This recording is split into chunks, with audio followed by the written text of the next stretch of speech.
अस्सलाम वालेकुम नाज़रीन, आप देख रहे हैं फ्लाई न्यूज़।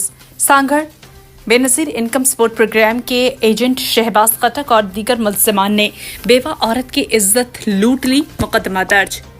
पैसे लेने गई तो मुल्ज़िमान ने अपनी बैठक पर ले गए, पिस्टल रखकर जबरदस्ती शराब पिलाई, पूरी रात 6 दरिंदे मेरी इज्जत लूटते रहे, मुकदमे में औरत का मौक़िफ़। सांगड़ के नवाही इलाके वर्कशॉप में इंसानियत सोज वाकया पेश आया। बेवा खातून 4 बच्चों की मां साहिदा खासखेली ने मुबैना तौर पर इल्जाम आयद करते हुए मंगली थाने पर मुकदमा दर्ज करवाया है।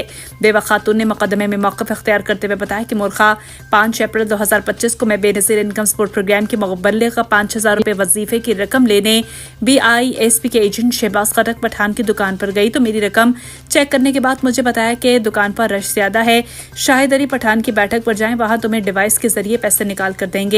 रात 9 बजे मैं बैठक पर गई तो वहां मुझे गलत हरकत के लिए मजबूर किया गया।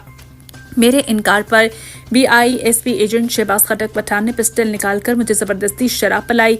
शहबाज खटक, शानी पठान, आसिफ बरोही, अल्लाह डनो उर्फ अलाओ, अबू पोटू और 2 नामालूम समेत 6 मुल्ज़िमान ने जना बिल जबर सारी रात मेरी इज्जत लूटते रहे। सुबह 4 बजे मैं मौका पाकर बैठक से निकलकर अपने घर गई और अपने रिश्तेदारों से वाकया बयान किया। जाहिदा खासखेली खातून ने मीडिया को बताया कि हसूल इंसाफ के लिए पुलिस और मीडिया के पास 4 दिन तक धक्के खाती रही। आखिर मीडिया में मामला हाईलाइट होने पर मंगली पुलिस ने मुकदमा नंबर 39/2025 दर्ज किया। पुलिस ने मुतासरा खातून का मेडिकल करवाया। तफ्तीशी ऑफिसर इंस्पेक्टर वली मोहम्मद भमरू का कहना है मुल्ज़िमान को गिरफ्तार करके मेडिकल किया जाएगा, मगर कोई भी मुल्ज़िम ताहाल गिरफ्तार नहीं हुआ। दूसरी तरफ मुल्ज़िमान का मौक़िफ़ के लिए राब्ता किया मगर इनसे राब्ता न हो सका।